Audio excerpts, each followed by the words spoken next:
हमारे बीच में है वो, लेकिन ये करामात किसकी है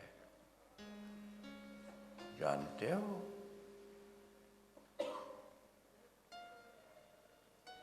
आज तुम अभिनंदन का अभिनंदन कर रहे हो, लेकिन वो किसके कारण, कौन है उसके पीछे, नहीं जानते।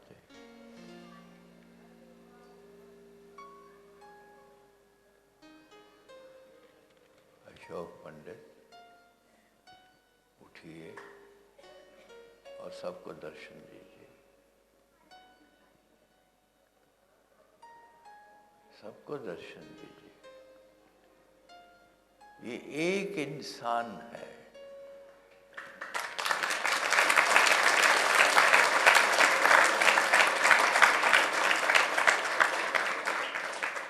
इसकी आवाज, इसकी शक्ति, उसने ऐसा बना दिया सारे का सारा पर्यावरण कि आज वो वापस हमारे पास है। अभिनंदन आपका भी।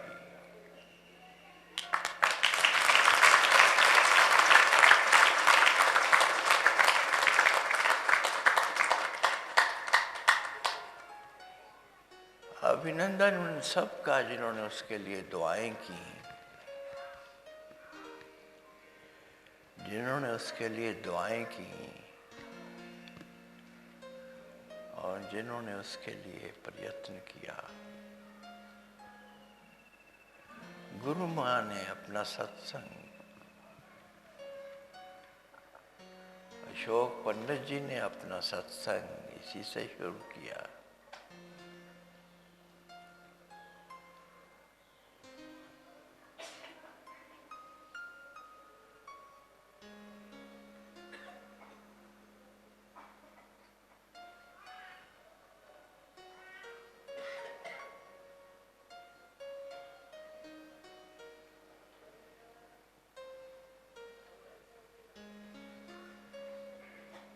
अभिनंदन है आप सबका।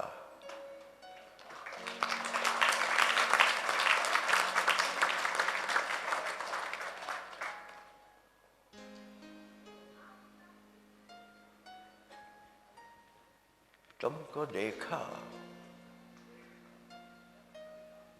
तो ख्याल आया,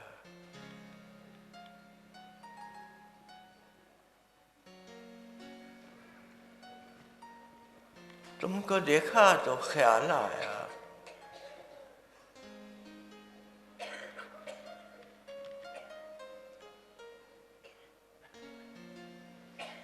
जिंदगी धूप, तुम घना साया।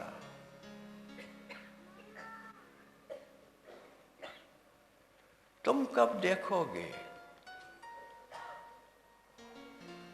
जिसने देखा उसने तो कह दिया, तुमको देखा,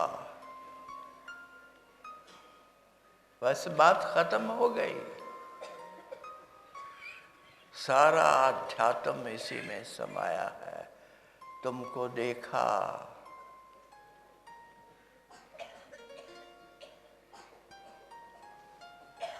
तुमको देखा, देखते ही ये चमत्कार घटित होता है। नजर आ जाता है कि ये संसार धूप है, इसमें सड़ना है, गलना है, इसमें तपना है, जलना है, और कोई घना साया पास ही है, पास से भी पास है वो घना साया, उसकी याद आती है। उसको देखते ही तुम्हें दिखाई नहीं देता, तुम्हारी आंखों से वो रोशनी चली गई जो सबको देखती है और उसे ही नहीं देखती। सबको देखते हुए उसे छोड़ जाते हो।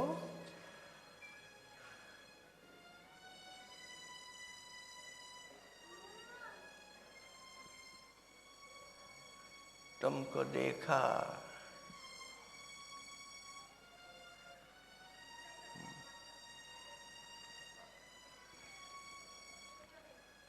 तुम कब देखोगे, मेरा सवाल है। कौन जवाब देगा? मेरा सारा जोर इसी बात पे है कि तुम्हें वो घना साया नजर आ जाए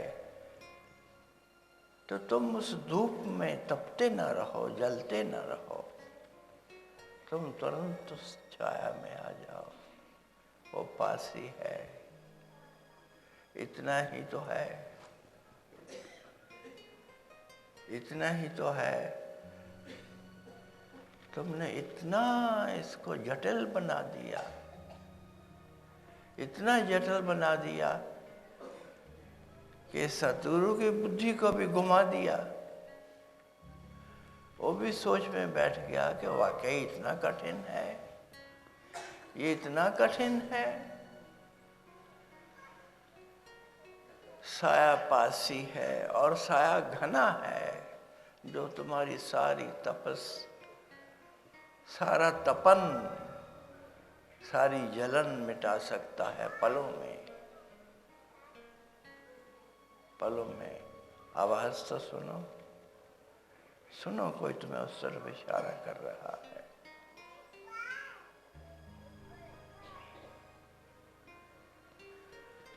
कोई उस घने साए की तरफ इशारा कर रहा है, उसको तो सुनो। तुमने सुनना भी बंद कर दिया है। सब सुनते हो, उसे छोड़ जाते हो। जो दिन रात तुम्हें सुनाने की कोशिश कर रहा है, वो संगीत तुम छोड़ जाते हो।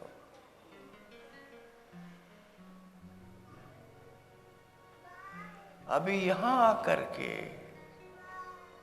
तुम मस्तक निभाते हो, प्रणाम करते हो सतगुरु को, गुरु माँ को। घर से चले आ रहे हो, कोई दूर से आया है, कोई नजदीक से आया है। क्या तुम्हें रास्ते में कोई हरा भरा पेड़ नजर नहीं आया? क्या तुम इतने ठोस और इतने निर्मोहे हो गए,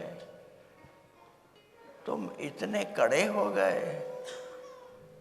तुम इतने अंधे हो गए कि तुम्हें वो हरा भरा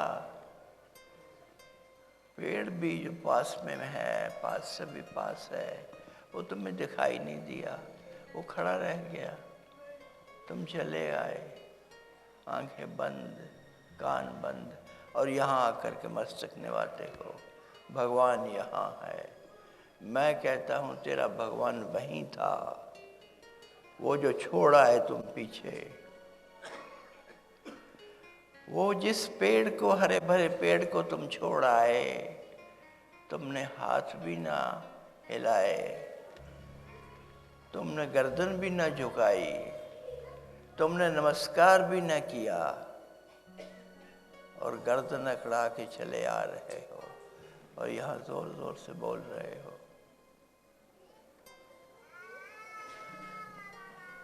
और यहाँ गीत गा रहे हो, उसको रिझाने के लिए।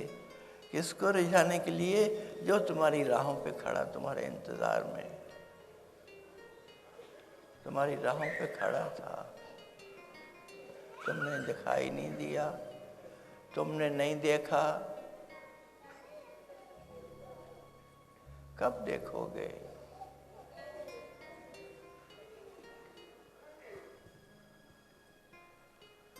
कितने हैं जिन्होंने यहाँ आने से पहले अपने घर के दरो दीवार को प्रणाम किया? कितने हैं? हाथ उठाओ। 2 3। ये भी पता नहीं सच है कि झूठ है। खुदा तुम्हारा यहाँ नहीं है।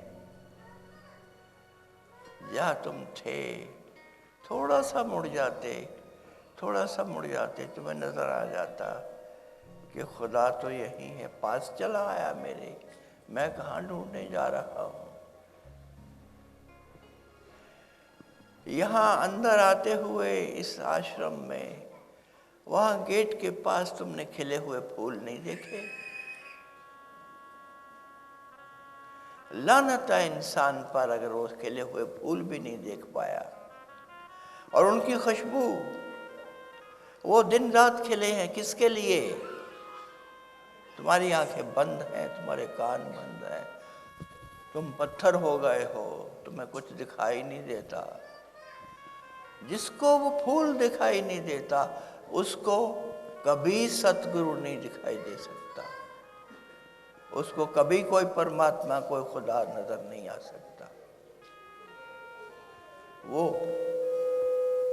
जाते वक्त देख लेना, फूल सजे हैं कतारों में और सुगंध बिखेर रहे हैं, तुम्हारी गंदगी और तुम्हारी बदबू को दूर कर रहे हैं।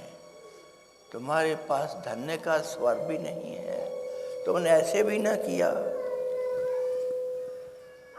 तुमने थैंक यू भी ना किया, और यहाँ आ गए, यहाँ बैठ गए कि यहाँ प्रसाद बटेगा। ऐसे इंसान को प्रसाद भी नहीं मिल पाता, कितना कोशिश करो नहीं मिल पाता। मैं कहता हूँ उपासना में रहो, दिन रात हर समय। उपासना का अर्थ होता है पास बैठना, उप का अर्थ होता है पास, आसना, उपासना, उप आसन, जो पास में आसन लगाता है, जो पास में बैठता है, उसको उपासन। हमने कहा उपासना में रहा करो, अर्थात अपने मालिक के पास रहा करो। और मालिक कहाँ है? वो कहाँ है? जो पास आया है और तुम्हारा जीवन संवार रहा है, तुम मुझसे मुनकर हो तो कैसे उपासना में हो सकते हो? आज उठ करके सुबह सवेरे जिसने उगते हुए सूर्य को नमस्कार नहीं किया, वो यहाँ नमस्कार नहीं कर सकता, उसका कबूल नहीं होगा। यहाँ किया हुआ उसका नमस्कार कबूल नहीं होगा, यहाँ की हुई दुआ कबूल नहीं होगी, यहाँ की हुई अरदास कबूल नहीं होगी। फिर तुम मेरे पास चले आते हो, यहाँ बहुत लोग बैठे होंगे, 2 दिन से यहाँ मेला लगाया हुआ है, महाराज जी ध्यान नहीं बनता। अरे किसके ध्यान में मर रहे हो? किसके ध्यान में पड़े हुए हो? कौन है वो सब तरफ फैल रहा है, बार बार तुम्हें झकझोड़ झकझोड़ के कहता है देख लो मुझे, देख लो मुझे। तुम्हारे लिए पास फुर्सत ही नहीं है देखने की, तू पता नहीं किधर दौड़े जा रहा है, किधर। तेरा मेला ही ख़त्म नहीं होता, तेरा बाजार ही कभी बंद नहीं होता, और मेरे पास चले आते हो। महाराज जी आपने कहा था करने को, मैंने किया तो, लेकिन ध्यान तो बना नहीं, मन तो भागता है।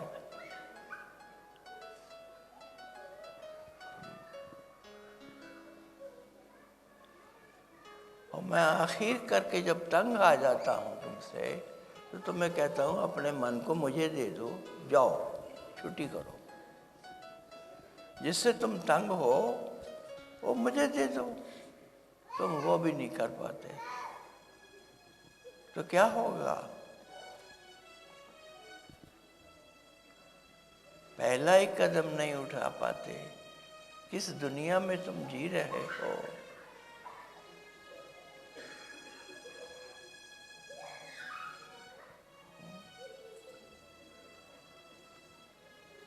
अभी देखो,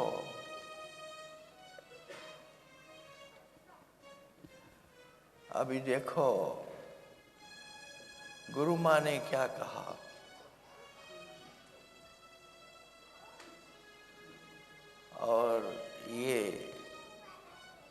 यहाँ अभिनंदन का अभिनंदन करने वाले सबसे बड़े हमारे आका ये अशोक पंडित। मैं कहता हूं दर्शन दो, सबको नहीं दर्शन देते, और तुम अक्सर इनके दर्शन करते हो, कभी टेलीविजन पे, कभी किसी डिस्कशन में, कभी कहीं कभी कहीं।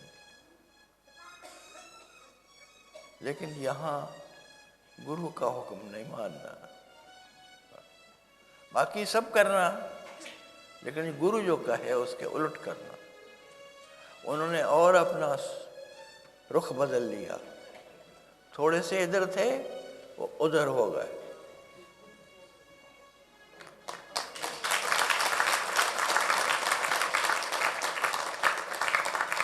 अब मैं भी ताली मारूं। बैठिए बैठिए, कब सुनोगे उसको? मुझे याद आती है वो कहानी, कई बार मैंने तुमसे कही है। कठोपनिषद उठाओ तो उसमें आती है, श्वेतास्तर उपनिषद उठाओ तो उसमें आती है। छोटी सी बात 1000 बार रिपीट की। पेड़ की एक डाल पर 2 पक्षी बैठे हैं, एक तुम हो, एक तुम्हारा परमात्मा है। परमात्मा तुम्हें नहीं कभी भी छोड़ता, वो सदा साथ है, वो सदा पास से भी पास है। एक पक्षी परमात्मा बन के बैठा है, दूसरा पक्षी तुम हो। वो बोले जा रहा है, परमात्मा तुम्हें बुलाए जा रहा है कि पास आ जाओ, पास आ जाओ, पास आ जाओ। तुम सुन नहीं रहे हो। तुम्हारा ध्यान वो जो फल लगे हुए हैं पेड़ पर उनको खाने में है। तुम कुतर कुतर कुतर कुतर कुतर कुतर कर रहे हो, वो फल खाए जा रहे हो, तुम्हारा सारा ध्यान उसमें डूबा है। तुम बाजार में हो, तुम संसार में हो, और संसार को बनाने वाला सृष्टा तुम्हें पुकार रहा, तुम्हें सुनाई नहीं देता। वो सृष्टा तुम्हें पुकार रहा है, दिन रात तुम्हें पुकार रहा है, तुम्हें वो पुकार सुनाई नहीं देती। सतगुरु क्यों आता है तुम्हारे बीच में? उसी पुकार को दोहराने के लिए। वो सजाता है अपनी महफिल, बुलाता है सबको। ये संगीत सजता है, इसके तारों में झंकार आ जाती है और सुर सज जाते हैं, संगीत बहने लगता है, लेकिन वो भी तुम्हारे तक नहीं पहुंच पाता। तुम केवल ताड़ियां बजाने में लगे हो। अगर वो तुम्हारे तक पहुंच जाता वो संगीत, तो हो सकता था कि देर अबेर तुम्हारा अपना संगीत जाग जाता,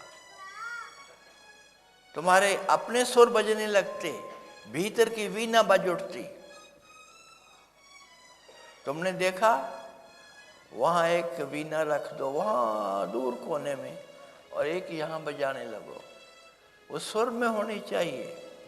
अगर दोनों वीणाएं सुर में हैं तो उस वीणा को बिना छेड़े वो वीणा बजने लगेगी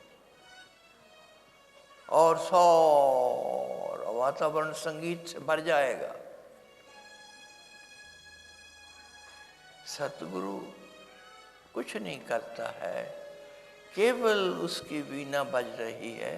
वो कह रहा है सुन लो तू भी इधर थोड़ा सा कान दे दे, अपना ध्यान ही दे दे, थोड़ा सा, थोड़ा ज्यादा नहीं। ध्यान देते ही तुम्हारी वीणा बजने लगेगी, तुम्हारी अपनी वीणा बज उठेगी और तुम कहोगे नाच के नाच के महाराज जी मेरा शब्द खुल गया। काहे का शब्द? हा? कौन सा शब्द खोलने पे बैठे हो? तुम आते हो मेरे पास, महाराज जी वो फलां का तो शब्द खुल गया, मेरा तो अभी तक खुला नहीं। मैंने कहा अभी मैं मुल्ज़म हूं तुम्हारा, मुझे जुर्माना करो, मुझे सजा दो, क्यों नहीं तुम्हारा खुला? क्योंकि वो ठेका भी मैंने ले रखा है तुम्हारा। गुरु जो बन गया तो तुम्हारा शब्द खुलना चाहिए, क्यों नहीं खुला?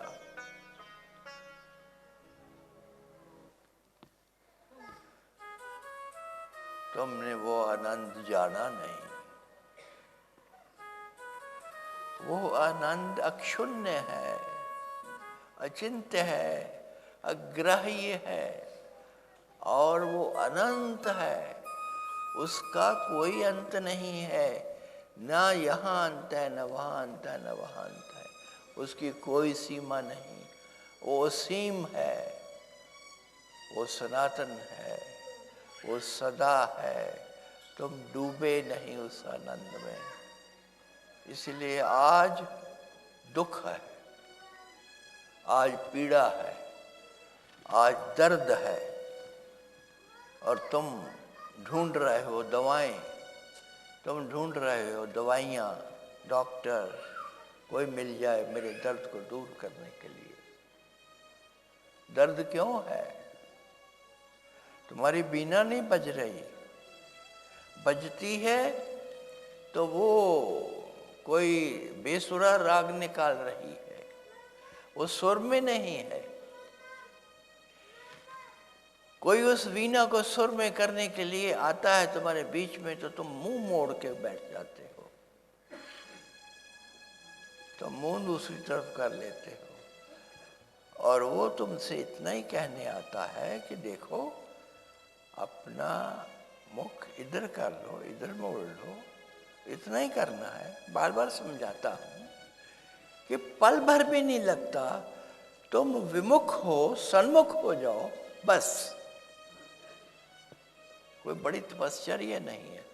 भगवान बुद्ध की तरह तुम्हें सालों साल बाहर भूखे प्यासे और यातनाएं सहते हुए कोई तपश्चर्या नहीं करने को कहा। तुम्हें ये भी नहीं करने को कहा कि तुम आधी रात में उठ कर के समाधियां लगाओ। आज तक मैंने किसी को ना समाधि दी ना ध्यान दिया। मैं कहता हूं तुम्हें वो सब करने की जरूरत नहीं है। सीधे से सीधा, सरल से सरल, सहज से सहज वो रास्ता तुम्हें बताया है जहां आनंद ही आनंद है और कुछ है ही नहीं। और उस आनंद की इतनी बाढ़ आती है कि तुम्हारा सारा दुख दर्द बह जाता है उसमें। तुम्हारी सारी यातनाएं, सारी पीड़ाएं चली जाती हैं पल भर में। एक पल भी नहीं लगता। परमदयाल जी महाराज ने शायद ठीक ही कहा था कि तू बहुत आगे की बात करेगा। आगे की बात नहीं मैं कर रहा, मैं पीछे की बात कर रहा हूं। मैं मूल में तुम्हें कह रहा हूं कि तुमसे कुछ नहीं होता है, कुछ नहीं होता है, तो इतना ही करो कि तुम झूठ बोलना छोड़ दो। एक काम करके दिखा दो। ये तो बहुत बड़ी बात मांग ली आपने, स्वच्छता की, सच्चाई की। अगर कुछ देना ही चाहते हो तो केवल एक चीज दे दो कि झूठ को छोड़ दो और सत्य को अपना लो। लिखा रहता है सत्यमेव जयते, ये सच्चाई की ही जीत होती है। ऋषि पुकारते रहे असतो मां सद्गमय, कि हे प्रभु मुझे अंधकार से प्रकाश की ओर ले चलो, मुझे असत से सत्य की ओर ले चलो। जहां असत है वहां अंधकार है, जहां सत्य है वहां प्रकाश है। वहां तुम हो इसलिए वहां प्रकाश है। सत्य ही वो है। हम सतनाम कहते हैं। सतनाम सबसे पहले सत्य, उसका नाम सत्य है, वो सत्य है, उसका होना सत्य है, उसका बोलना सत्य है, उसका कहना सत्य है, उसका श्वास लेना सत्य है, उसका होना ना होना दोनों सत्य है।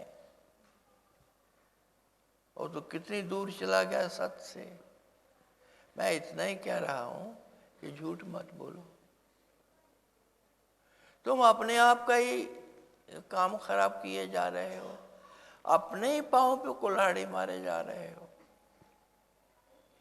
शेख चिल्ली ही पागल नहीं था, तुम सब पागल हो जो कुल्हाड़ी को लेकर के अपने ही पांव को तोड़ रहे हो, अपने पांव को तोड़ रहे हो, जख्मी कर रहे हो, अपनी ही ज़मीर को जख्मी किए जा रहे हो, पग पग पे, जगह जगह झूठ बोल के अपने से ही झूठ बोल रहे हो। झुकते हो, झुकना नहीं चाहते, पल पल पे झूठ बोल रहे हो। मेरे साथ भी झूठ, गुरु के साथ भी झूठ, गुरु के साथ भी झूठ, गुरु के चेले के साथ भी झूठ, माँ के साथ भी झूठ, बाप के साथ भी झूठ, अरे जिन्होंने तुम्हें पैदा किया उनके साथ भी झूठ, और अपने दोस्तों और दूसरे अपने साथियों के साथ तो झूठ चलता ही है तुम्हारा, पल पल में झूठ। मैं यहीं रहता हूँ, दूर नहीं रहता। यहाँ से गया तो मैं दक्षिणाई में हूँ, वो भी दूर नहीं है। चले आना, मेरी बात अगर गलत निकले तो चले आना और मेरा दरो दीवार सब बंद कर देना अगर ये बात झूठ निकले। तुम सत्य का सहारा लो।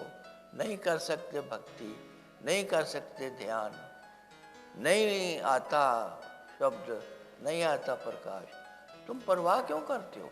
तुम रूढ़ी के फकीर कैसे हो गए? तुम लकीर के फकीर कैसे हो गए? वो ही पुरानी लकीर पे चल रहे हो। शब्द खुलेगा तो काम बनेगा, प्रकाश खुलेगा तो काम बनेगा। मेरे पास सैकड़ों प्रकाश खुले हुए, शब्द खुले हुए भीख मांगते नजर आए। सैकड़ों लोग आए, महाराज जी रास्ता बताओ। प्रकाश खुला हुआ है, शब्द खुला हुआ, क्या खुलना और क्या बंद होना? जो सदा है उसको क्या बंद करोगे? जो सनातन है उसको ना खोल सकते हो ना बंद कर सकते हो। वो सदा है, अभी भी है, कल भी रहेगा, परसों भी रहेगा।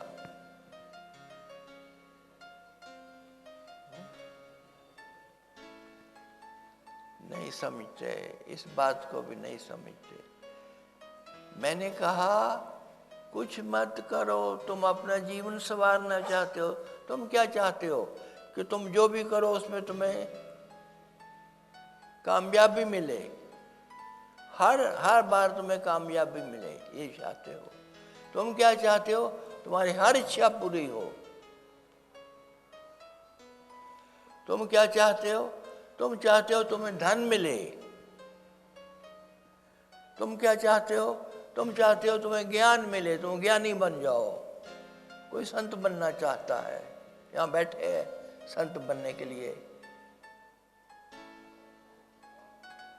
यहाँ कोई मशीन ऐसी नहीं है जिसमें तुम्हें संत बनाया जाए, या तुम्हें अमीर बना दिया जाए, या तुम्हें राजा बना दिया जाए, या तुम्हारी सारी जो भी काम की बातें हैं वो सारी तुम्हारी कामयाब हो जाए।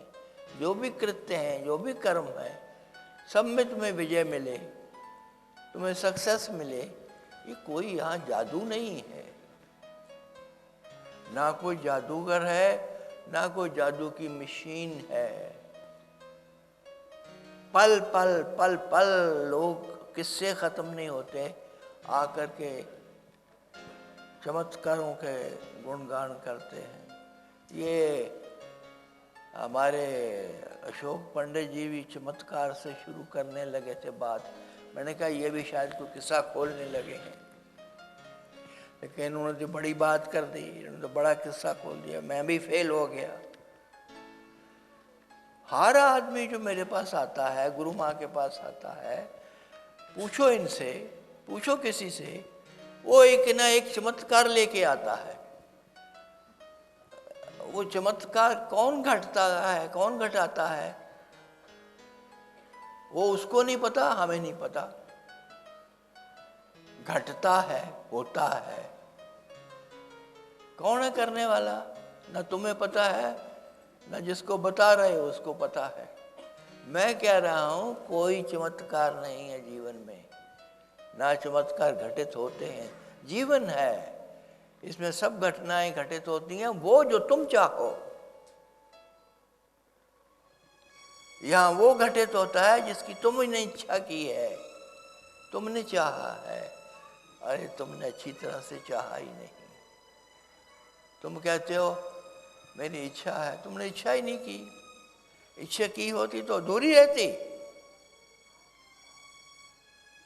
एक छोटी से छोटी कामना भी अगर तुम अपने अंतरतम से उठाते हो तो वो घर जाने से पहले पूरी हो जाती है।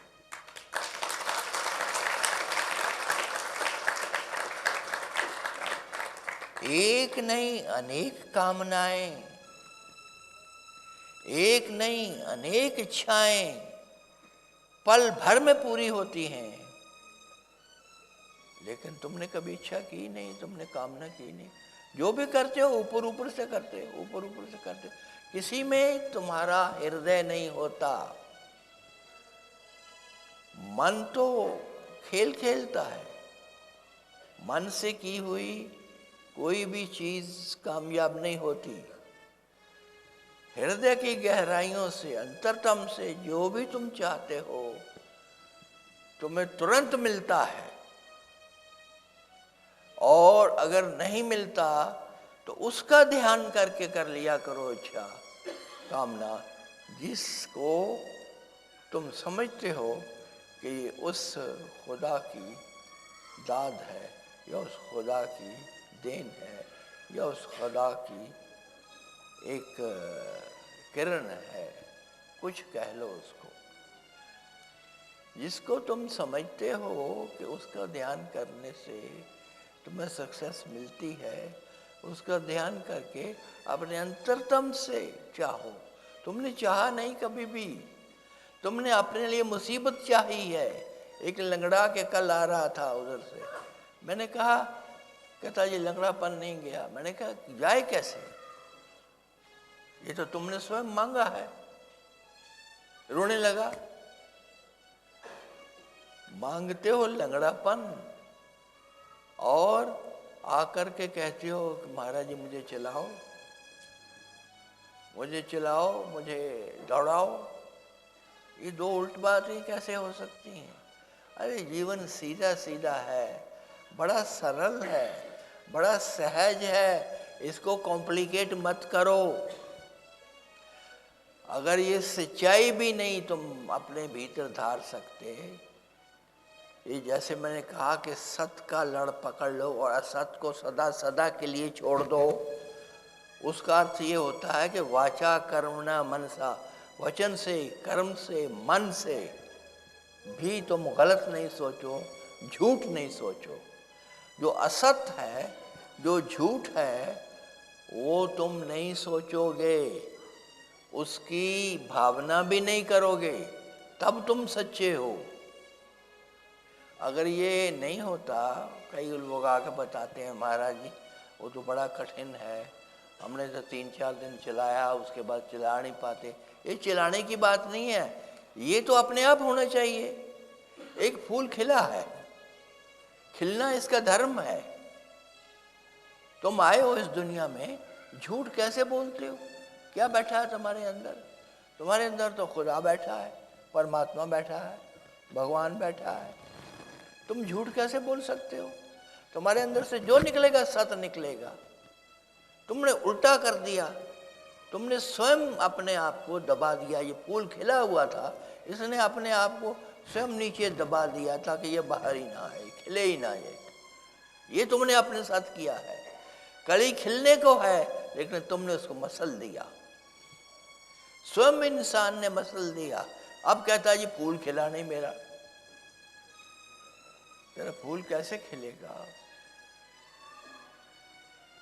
करते तुम उल्टा हो, चाहते कुछ और हो। इसीलिए विघ्न पड़ता है जीवन में।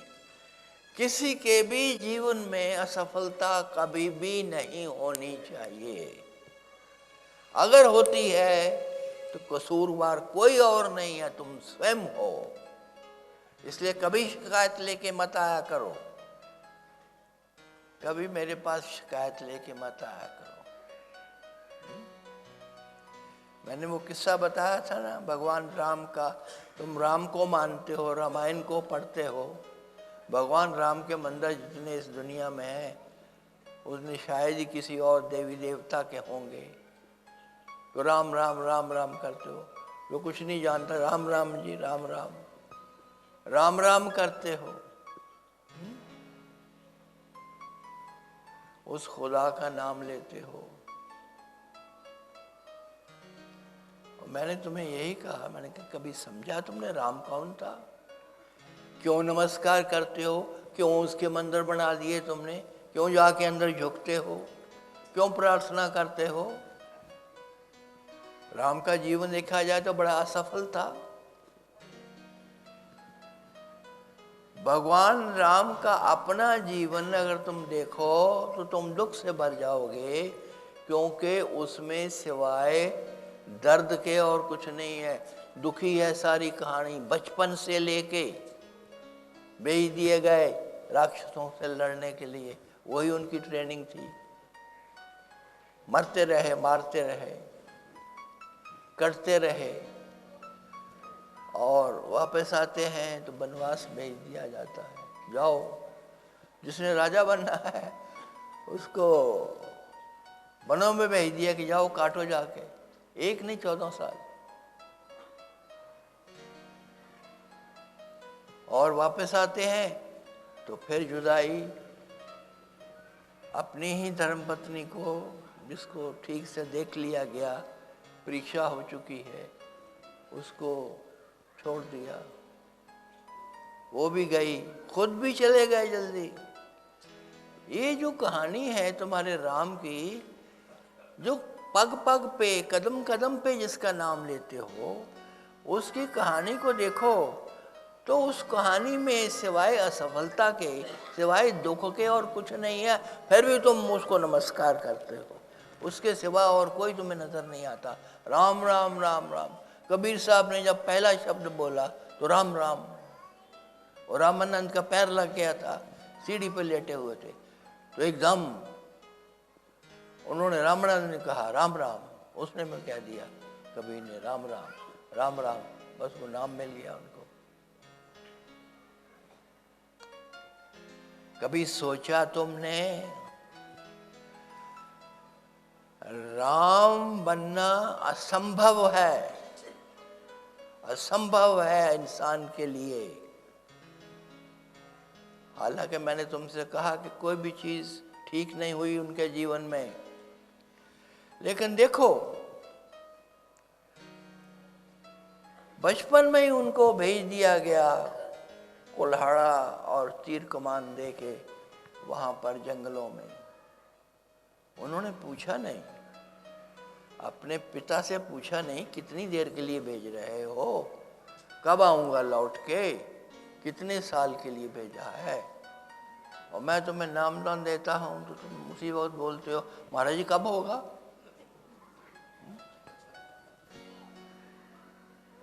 अब बताओ कब होगा। अभी कल मिले थे मुझसे, मैंने कहा था ये करो, महाराज जी अभी तो हुआ नहीं। राम की बात कर रहा हूं, राम बनना असंभव है। हम ऐसे ही नहीं उनको नमस्कार करते जगह जगह जगह जगह जगह जगह, और वापस आते हैं तो यहाँ राज तिलक की तैयारी हो रही है, लेकिन उनको वनवास हो जाता है, बाप मर जाता है, वनवास। और वनवास भी नई नई अभी शादी हुई है, अभी देखा भी नहीं ठीक से अपने साथी को, अपनी धर्मपत्नी को, तो वनवास, वो भी साथ में वनवास। और वनवास पे कोई, वनवास कोई सुखदाई नहीं है। तुमने सोचा होगा कि वहाँ गद्दे लगे हुए होंगे और एयर कंडीशनर होंगे। अरे वनवास, तुम्हें वनों में भेज दिया जाए तुम एक रात नहीं रह सकते वहाँ। जंगलों में जहाँ पे न खाने को है, न सोने को है, न बैठने को है, न पीने को है, ना कोई बर्तन है साथ में, बस वो तीर कमान है।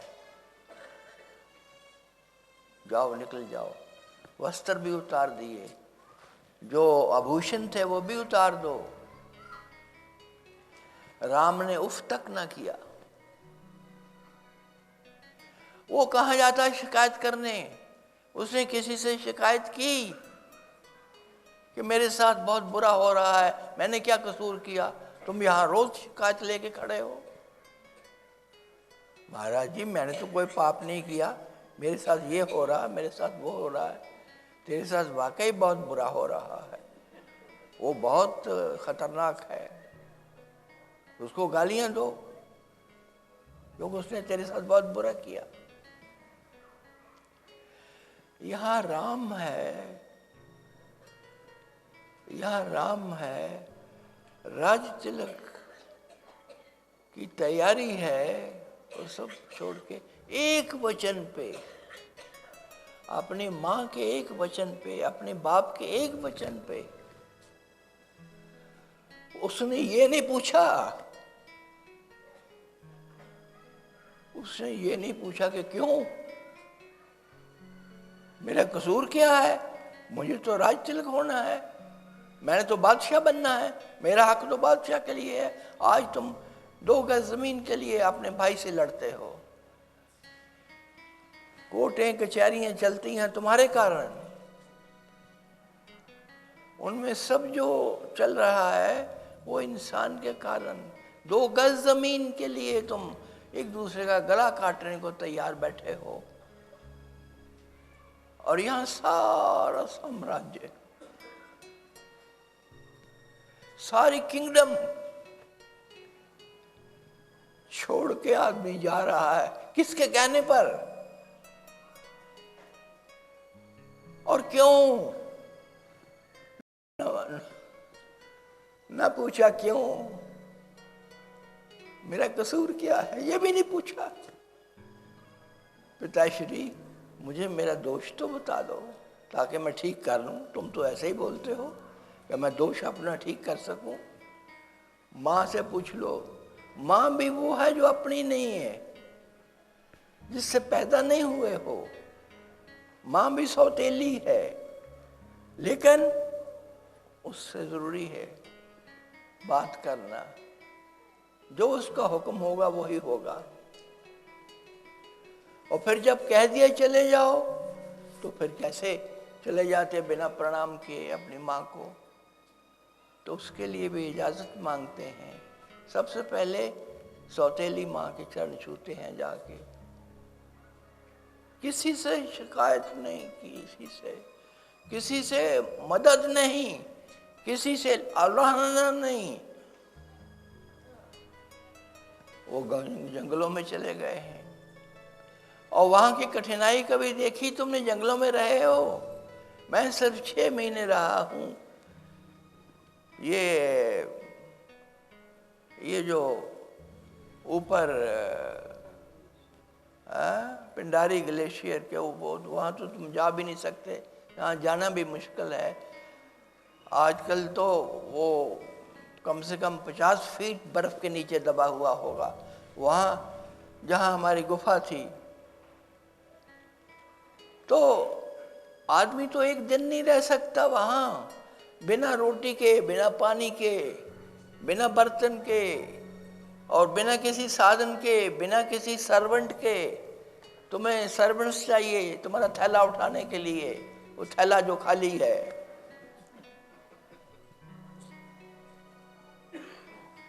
और फिर देखो, फिर वहाँ उनकी धर्मपत्नी उठाई जाती है, और वो दर दर भटकते हैं, दर दर भटकते हैं। जंगली जीवन, कोई मदद नहीं, किसी से शिकायत नहीं की। राजा जनक पास में ही थे, मैथिली, वो जो इनके पिता थे, जो उसके ससुर थे, वो पास में ही थे। उनके पास भी नहीं गए कि आपकी बेटी का हरण हो गया है, मेरी मदद करो, आपके पास फौजें ही फौजें हैं, सारा साम्राज्य है ना।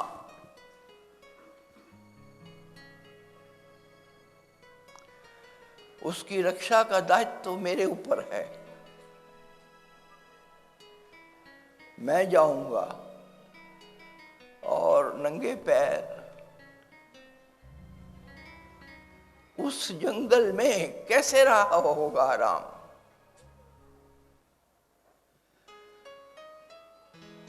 और वो भाई उसका, आजकल के भाई नहीं, उस वक्त का भाई उफनी की, चलते रहे चलते रहे चलते रहे, ढूंढते रहे, पुकारते रहे, कैसे मिलती।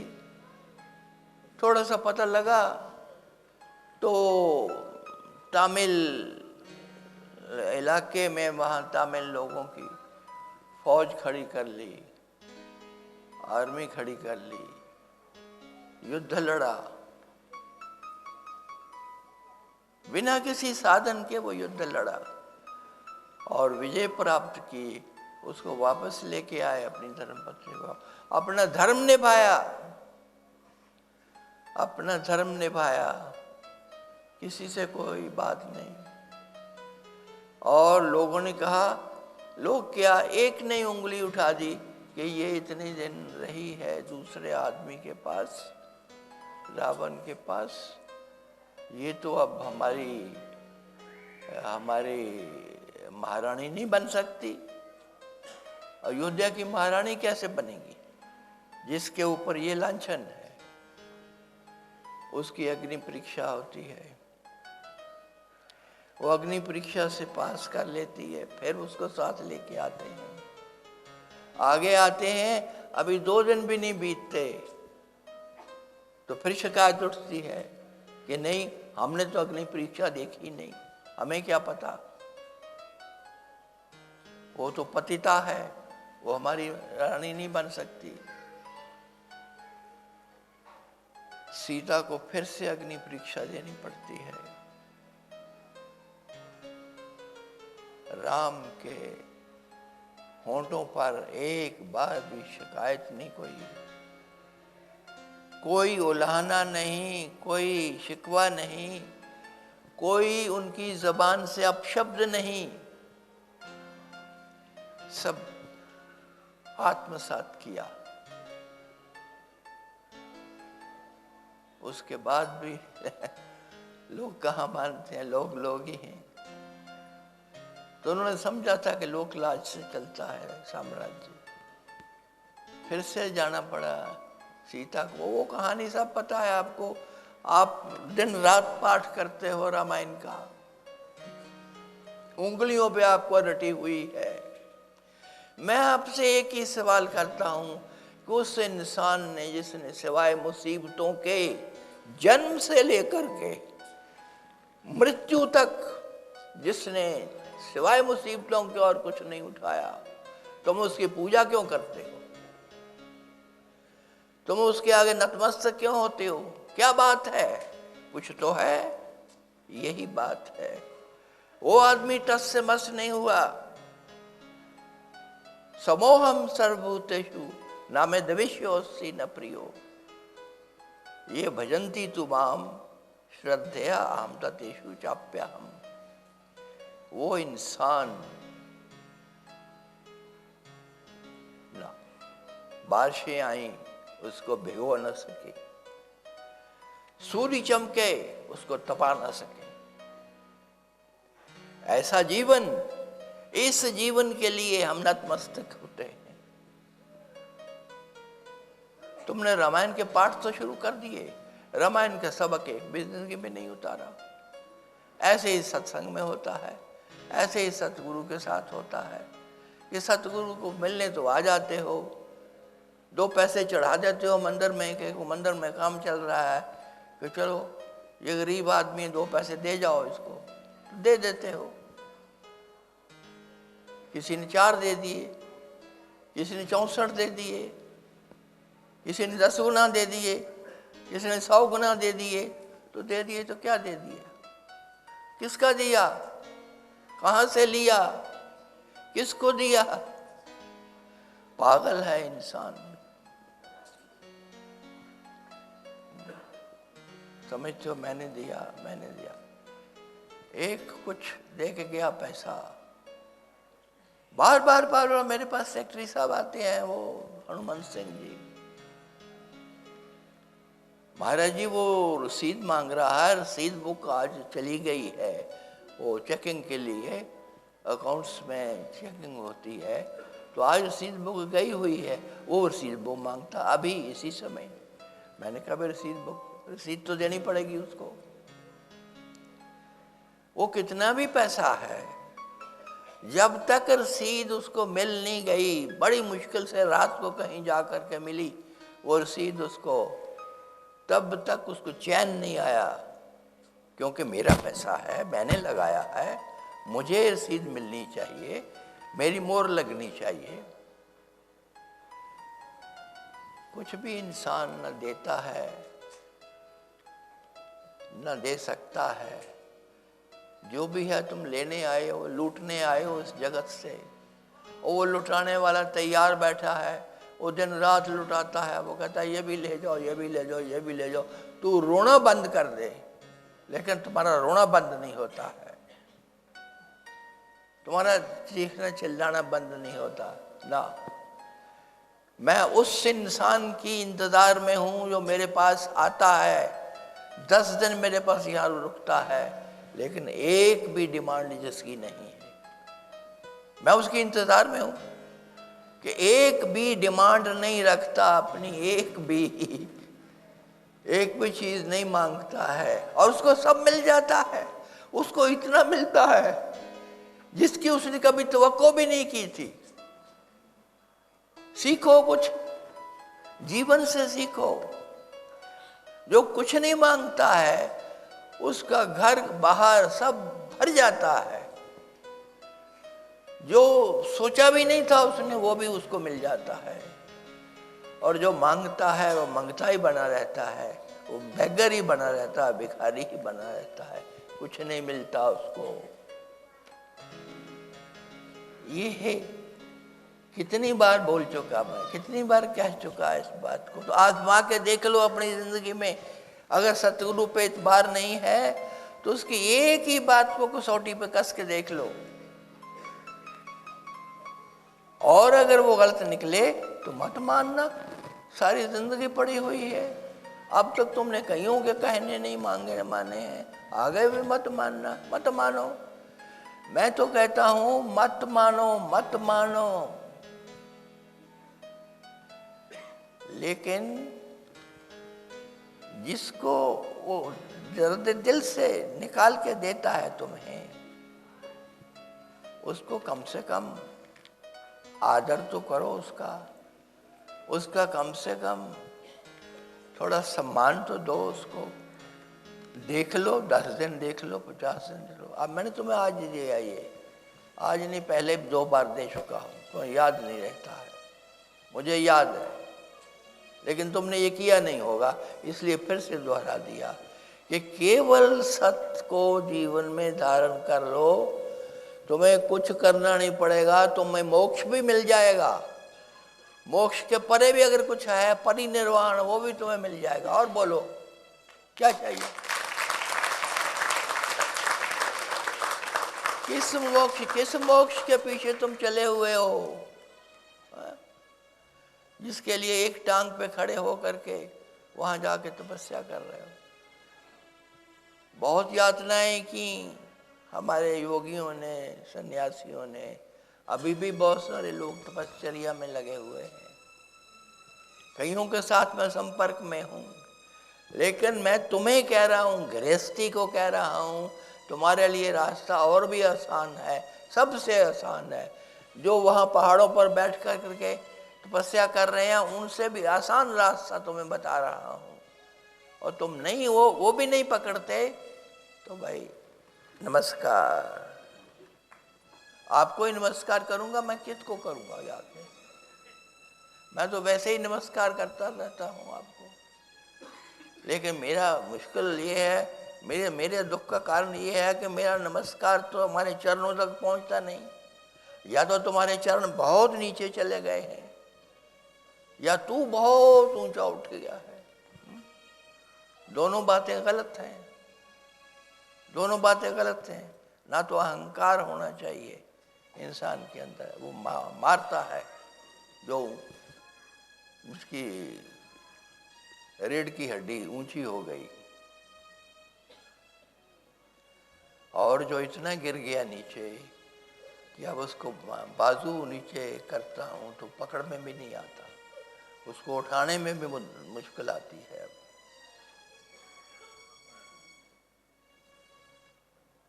अगर ये भी नहीं होता है, लोग आके बोलते हैं महाराज जी बड़ी कोशिश की ये भी नहीं हुआ, तो फिर एक क्रिया है, और वो क्रिया भी मैं तुम्हें पहले दे चुका हूँ, मैं फिर से उसको दोहरा रहा हूँ कि तुम कुछ मत करना, केवल अपने लंबे जीवन में से 10 मिनट सुबह और 10 मिनट शाम को निकाल लेना। अगर सुबह शाम नहीं निकलते तो केवल 20 मिनट सुबह के वक़्त या शाम के वक़्त एक समय 24 घंटे में से 20 मिनट निकाल लेना। उन 20 मिनटों में एक आसन पे बैठ करके रीढ़ की हड्डी को सीधा रखते हुए केवल आंखें बंद रहेंगी, कान बंद रहेंगे, केवल अपने ध्यान को यहाँ लगाओ। ध्यान को अपनी आंखों को नहीं ऊपर चढ़ाना, अपना ध्यान जो है उसको यहाँ रखो। बाहर जाए तो तुरंत उसको वापस लाओ आज्ञा चक्र पर। ये जो आज्ञा चक्र है, ये जो त्रिकुटी है, ये जो तृतीय नेत्र है, तीसरा नेत्र, वहाँ पर अपने ध्यान को लाना है, अपनी तवज्जो को लाना है। बाहर गया मन, जब पता लगा मन बाहर गया है, फिर उसको खींच करके यहाँ लाओ। अपनी तवज्जो को बार बार यहाँ टिकाओ, टिकने दो उसको। सिर्फ 20 मिनट करना है, केवल 20 मिनट, या सुबह या शाम। इतना आसान है, और कुछ भी नहीं करना है। रीढ़ की हड्डी को सीधा रखना है, कोई जाप नहीं करना, कोई मंत्र नहीं है, कोई दीक्षा नहीं है किसी प्रकार की, कोई उच्चारण नहीं करना है, कोई बोलना नहीं है, कोई बड़ी बड़ी मालाएं नहीं फेरनी है। बैठे रहना है, doing nothing, sitting silently doing nothing, sitting silently doing nothing, sitting silently doing nothing, just for 20 minutes, केवल 20 मिनट आराम से बैठ करके बिना कुछ किए। अगर कुछ करने की बात हो तो तुरंत यहाँ ध्यान ले जाओ, यही करना, बस ध्यान को यहाँ रखना है। और कुछ भी करने की आदत आती है, या कोई बात चलती है, या अंदर से कोई खुरना खोरती है, तो यहाँ ले आओ ध्यान को, फिर से यहाँ ले आओ। ये कितना छोटा सीधा रास्ता है। तुम केवल 40 दिन तक ये कर लो, और कुछ मत करो, सब छोड़ दो, सिर्फ इतना ही करो। झूठ बोलते हो, झूठ बोलते रहो, बोल नहीं पाओगे, 40 दिन के बाद बोल नहीं पाओगे।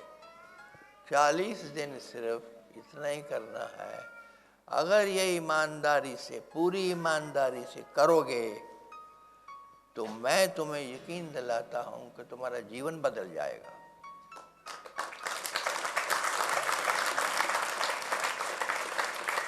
तुम्हारी जिंदगी में क्रांति होगी, एक क्रांति होगी तुम्हारे जीवन में। आपके जीवन में तो आई हुई नजर आती है दूर से, पहले भी आती थी। And he was almost going to leave the world. There are many such things, बहुत सारी ऐसी एग्जाम्पल्स हैं, बहुत सारी ऐसी एग्जाम्पल्स हैं तो इतना ही करने से आपके जीवन में अमृत बरसने लगेगा, ये मैं कह रहा हूं।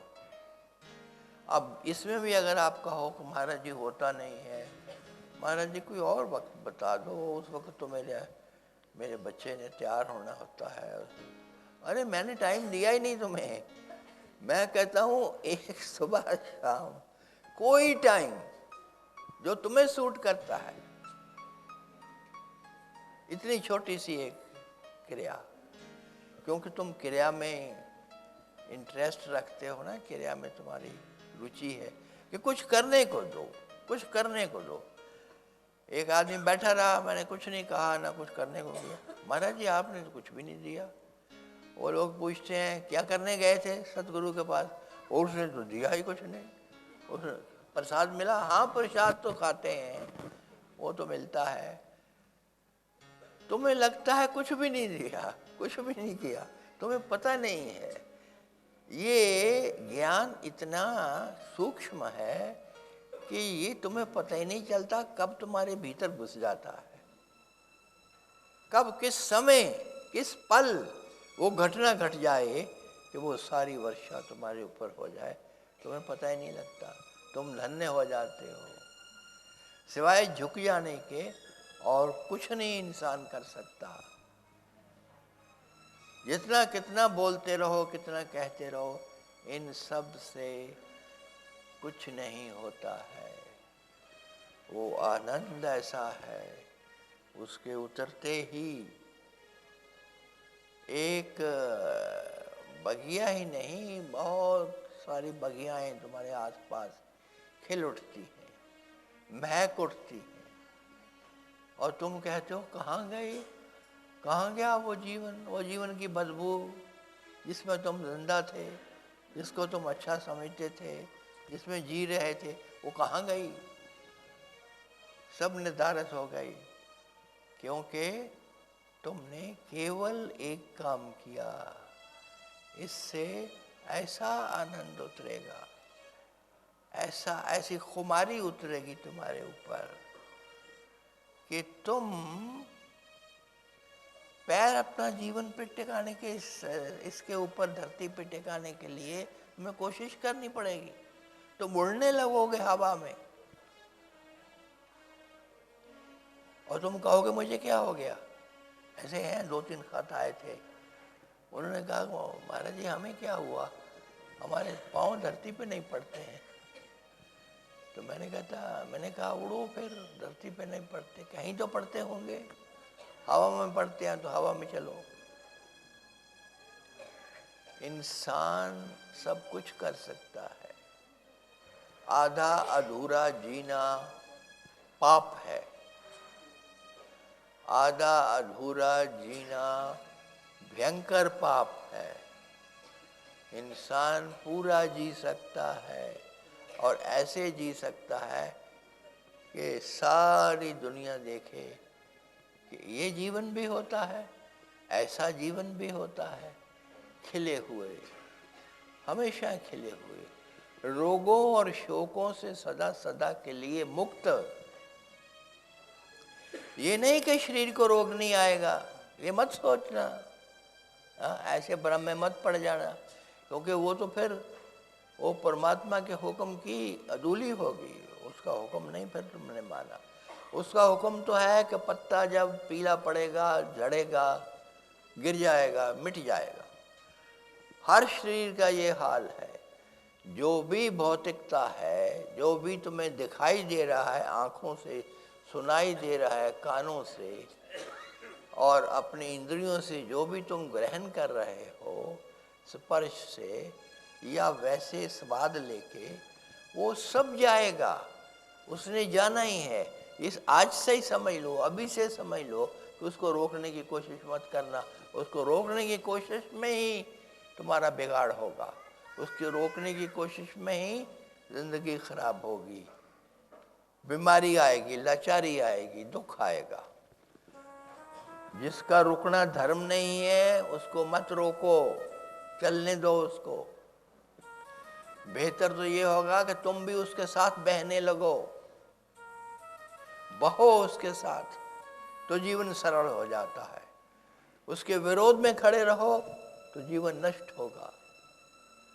तुम खुद ये जानते हो इस बात को, ये छोटी सी बात है कि नदी बह रही है, उसके साथ बहने लगोगे तो आसान रहेगा, गंतव्य तक पहुंच जाओगे, अपने निशाने तक पहुंच जाओगे, जहां पहुंचना है, जो तुम्हारी मंजिल है वहां पहुंच जाओगे।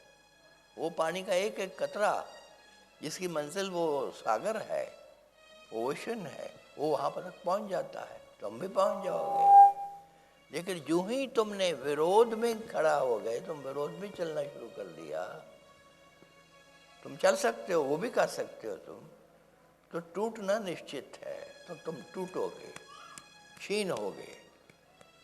इसलिए अपने आप को बनाए रखने का सबसे बड़ा तरीका है कि flow with the wind, flow with the waters, flow with nature, flow with the universe, flow with the entirety of life,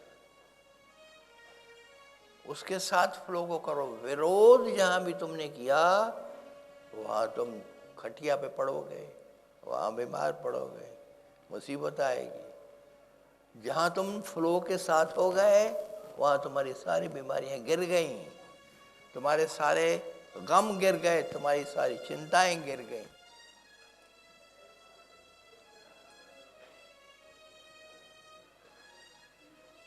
so flow with the creation, ये जो सारी कायनात है ये चल रही है, तुम भी इसके साथ चलो, उल्टा मत चलो, उल्टे पैर मत करो। दो ही तो बातों पे जोर देता रहता हूँ कि एक उल्टा चलन बंद कर दो, एक उल्टा बैठना बंद कर दो।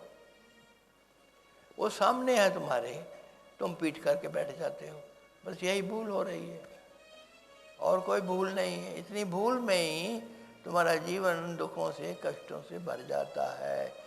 क्यों वहम में पड़े हुए हो, क्यों तालियां मार मार के उसमें रिझा रहे हो अपने आप को।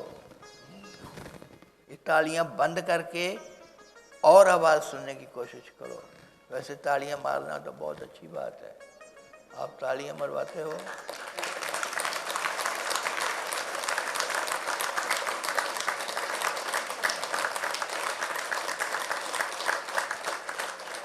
खैर, कोई कहता मुझे नींद नहीं आती, मैं कहता हूँ तू बाहर जाके अपने आंगन में खड़े होकर ताली बजा, तुम्हें नींद नहीं आती। वो कहता जी इससे तो नींद और गायब हो जाएगी। मैंने कहा करके देख ले, और करके देखा उसने तो नींद आने लगी उसको।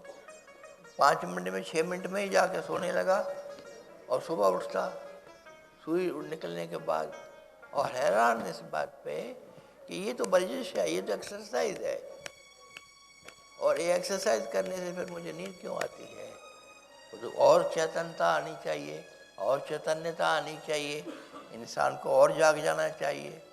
लेकिन नहीं, करो, करके देख लो। जिनको नींद नहीं आती वो आज से करना शुरू कर दें।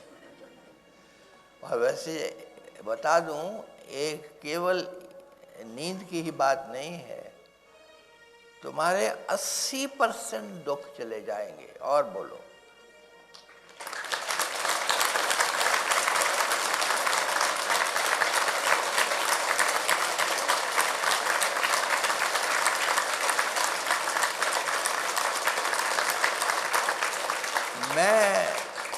मैं 100% भी कह सकता था, लेकिन उसमें थोड़ी गुंजाइश रखी है।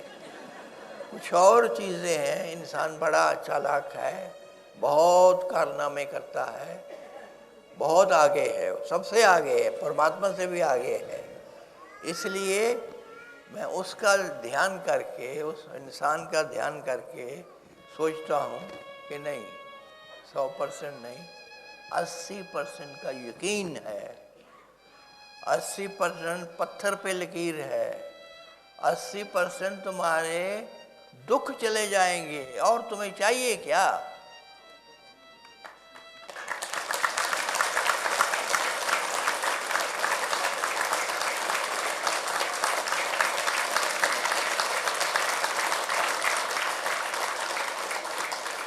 तुम्हें ये नहीं पता होता क्या है, तुम ये छोड़ दो, ये तुम्हें बाद में समझा देंगे क्या होता है।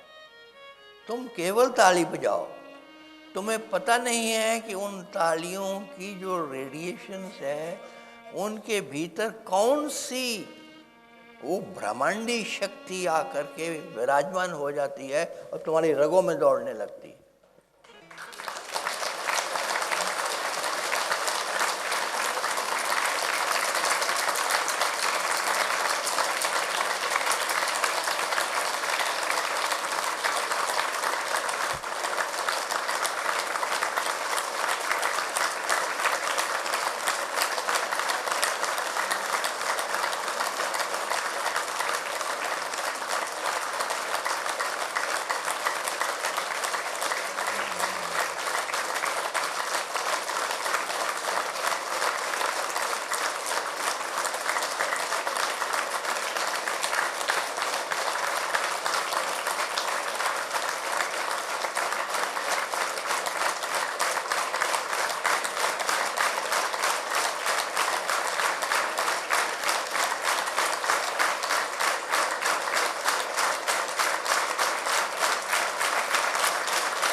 तौसीफ साहब,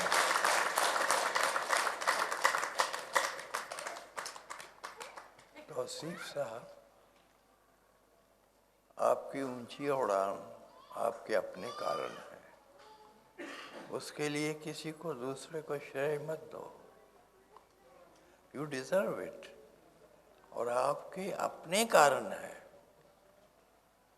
पूरी तरह से आपके अपने कारण है। मैं देखता हूं ना, इसलिए अपनी पीठ थपथपाया करो। जब भी कामयाबी मिले अपनी पीठ थपथपाई। आप खुद स्वयं सक्षम हो सब कुछ कर लेने के, असंभव कुछ भी नहीं, कुछ भी नहीं। वो आपके इन्होंने मोदी की बात की, आपने बात की उनकी ब्रीफली। मोदी वो एक बोलते हैं कि मोदी साहब ने कहा है जी मोदी है तो सब मुमकिन है। ये कहा मोदी है तो सब मुमकिन है। उन्होंने ठीक कहा, मोदी है तो सब मुमकिन है। मैं कहता हूं तुम हो तो सब मुमकिन है।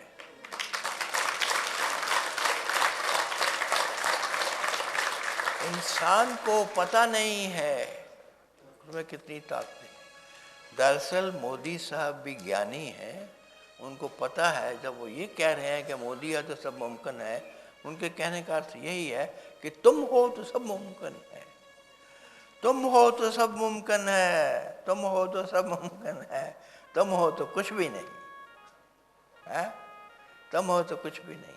भगवान कहता है तुमसे कि तुम हो तो मैं भी नहीं।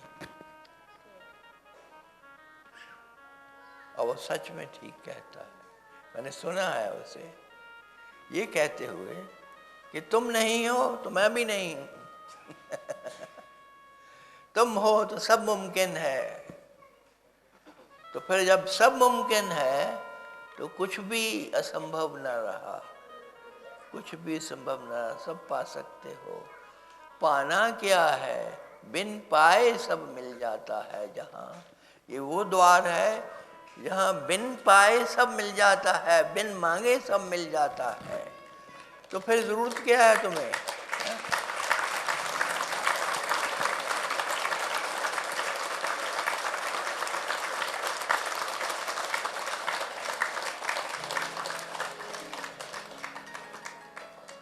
तुम मुझे हैरान कर देते हो, कभी कभी मुझे भी हैरानी होती है, अरे सच में ये वो द्वार है जहाँ सब मिल जाता है।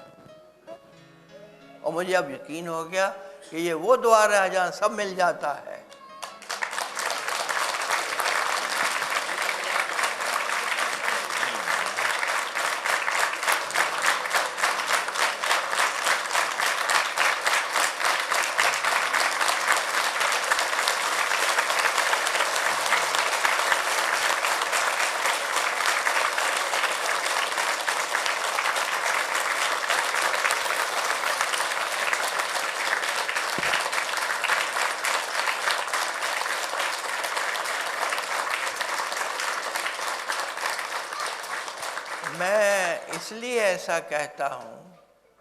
मैं इसलिए ऐसा कहता हूँ कि सब कुछ मिलना ही चाहिए वहाँ से जहाँ पर परमात्मा स्वयं विराजमान है। ये तुम्हारा यकीन है,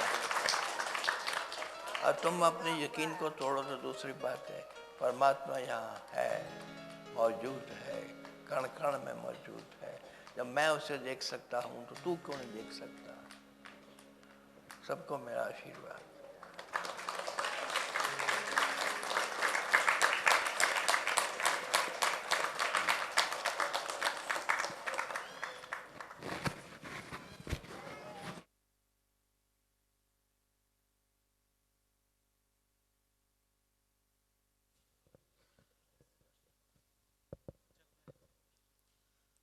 हम सब अब आरती करेंगे।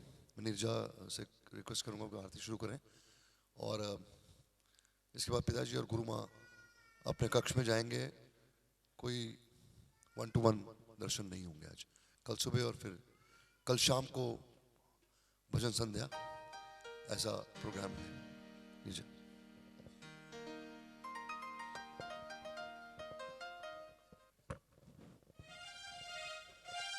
सब अगर खड़े होके एक साथ आरती करेंगे तो ज्यादा बेटर होगा।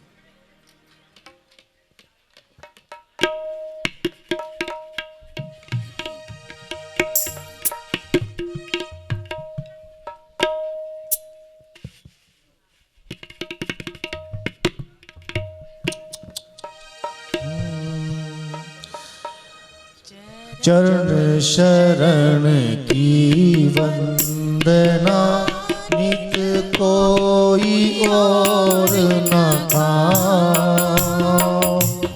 गुरु बसो चित आए मेरे, बख्श दो निज नाम। तेरी शरणागत हुआ अब किसकी राखूं आस। आस तो तेरी दया की, जग से रहूँगा। रूप ध्याऊं नाम गाऊं, शब्द राता मन। तो याद तेरा ही सुमिरन, भाग्य मेरा बन। शीश पर निज कमल धर दिया, चरण लगा। पतित पापी तर गए बाबा, शरण तेरी आए।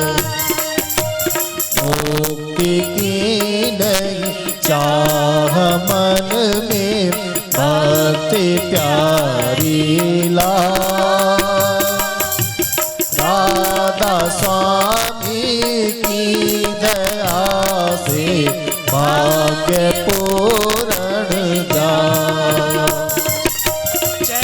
शरण की वंदना नित कोई और न काम।